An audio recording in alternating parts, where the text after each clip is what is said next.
Et on va poursuivre avec l'euro-dollar et ce possible retour à la hausse. Oui, alors on a vu la semaine dernière donc une consolidation donc s'est effectuée donc après la baisse depuis le 1er juillet, hein. Ça pourrait indiquer une certaine fatigue du marché donc concernant les droits de douane, hein.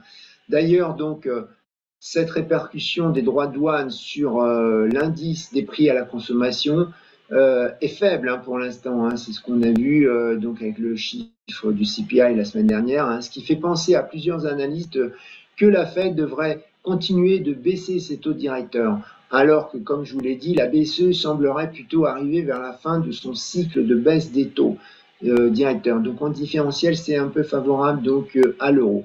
Alors on a donc Trump qui a renouvelé ses menaces de licenciement, hein, du président de la Fed, hein, en prétextant des dépenses extravagantes de rénovation de bâtiments de la Fed. Bon, on se doute bien que la réelle motivation de Trump, c'est de remplacer Powell par quelqu'un de loyal envers lui, hein, et qui baisserait donc les taux directeurs, hein, pour compenser l'inflation due aux droits de douane. Diminuons, enfin la perte de pouvoir d'achat, je dirais, diminuons ainsi les intérêts sur la dette fédérale, qui est, je vous rappelle, gigantesque à 36 000 milliards de dollars, hein. Donc voilà, on a pu remarquer la semaine dernière, hein, que les marchés actions et le dollar n'ont pas du tout aimé. Donc quand donc ceci a été évoqué, hein, puisque Donald Trump avait parlé à la Chambre des représentants, avait demandé ce que pensaient les représentants de licencier Powell, hein.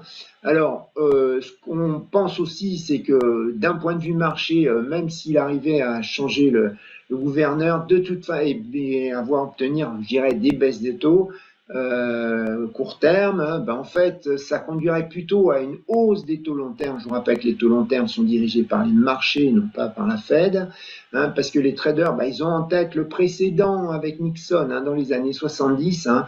Donc, celui-ci avait exercé une pression telle sur le président de la Fed que ben, la Fed avait fini par baisser ses taux directeurs, et ça a été un des éléments qui a contribué à la stagflation, hein, qui s'en est suivi. Vous avez les chocs pétroliers en 1973, plus ça.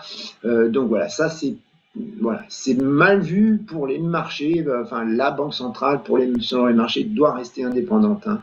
Donc ça serait baissier dollar, évidemment, si il y avait un licenciement. Alors en fait, il voudrait le virer du comité FOMC, hein, pas le virer de la Fed, mais donc bon, il ne faut pas oublier que la Fed, c'est des membres votants, il n'est pas le seul, c'est pas une dictature.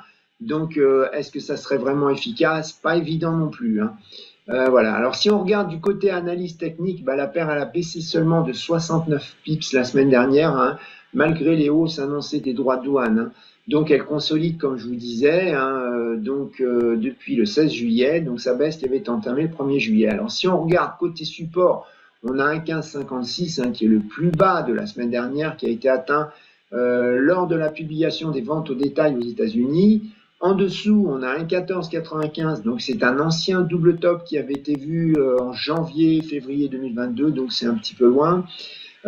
Côté résistance, on a un 17,21, bah, c'est donc un ancien plus bas, hein, qui avait été atteint juste après le démenti de Trump, hein, donc concernant un ancien plus haut, pardon, qui avait été atteint juste après le démenti de Trump concernant le licenciement de Powell, hein. Et puis au-dessus, on a le 1,1830, le plus haut annuel atteint début juillet.